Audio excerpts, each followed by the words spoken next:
Let's begin with the premise of the show, and that is, of course, kids having fun with Beyblades, with spin tops, at school, after school, with their friends, like any normal kid would. This is where the rivalries begin, friendships are built. There are various regional competitions and tournaments in which our main cast of characters are taking a part of, where they train, they battle with the hope of being the number one blader, at the very least in their region. But as we dig deeper into the layers, you will see that there's something odd, something that just doesn't seem right. Level 2, Under the Surface. What can be seen? Avatars exist in the Beyblades, or could they be imagined by the bladers? Perhaps one could question the sanity of bladers. Maybe it's just their imagination? Or are they real? Some sort of spirits? Battling for fun instead of other reasons like money, greed, and fame. Vault is a prime example of this. He wants to be the best and have fun with blading, but why isn't he sponsored making loads of cash? TV celebrities such as Zach and Joshua, is this a healthy relationship to have between bladers and fans? I don't think so. I think it's a toxic one. We are starting to see the murky waters, not yet truly negative, but we are getting chillier.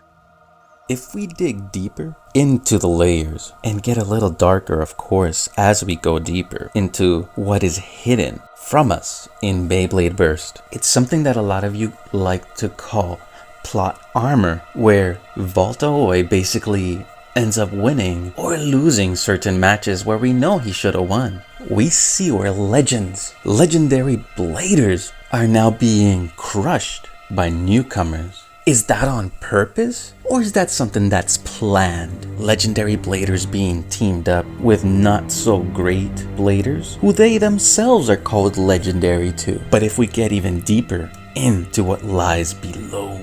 Level 4, Getting Dark. What lies below? Unqualified parts. Could there be illegal parts? Is there even regulation on this? Can you just 3D print whatever you want, no matter how overpowered it is? There needs to be regulation on parts in place. There needs to be rulings on illegal parts, otherwise battles are just unfair.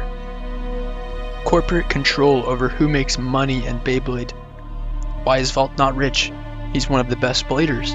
Who stands to make the most money in the Beyblade universe? Beyblade salesmen? Team owners? Or is there something far more sinister in play here? Dark resonance is real. The devil's resonance causes uncontrollable aggression from shared pain and is toxic to the blader.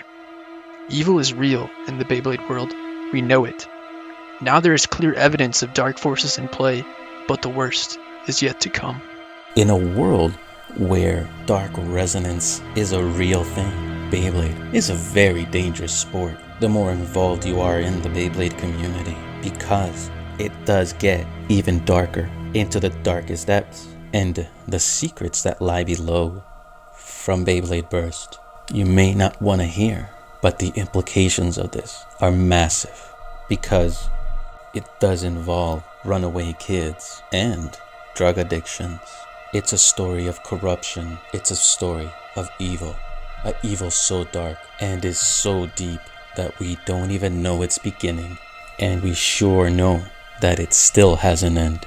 It uses mythical creatures and mythical figures and infuses their aura, their chakra, their life force being into these Beyblades. This is a practice that dates back a millennia, where fragments were collected from a star piece or a comet or an asteroid and put into a Beyblade, into its manufacturing process, to be embedded, to be used and connected with by the blader, used in whichever way they seem fit, whether that's a good blader or a bad blader. It doesn't matter, because this type of power will enhance your abilities and make you unstoppable, like you want to be, like you have to be number one, to be the best, to be on top and be a champion in the Beyblade Burst universe.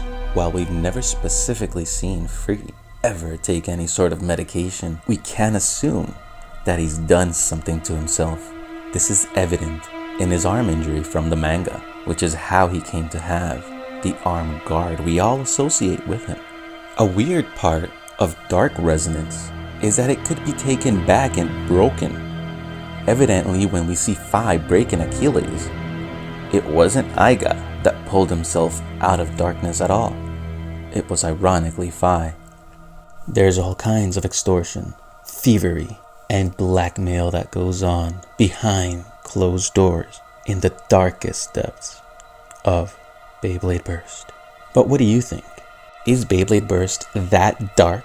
Could it be that Shu and Lane are both orphans taken in by the Requiem Project? Check out Beyblade Blaster's video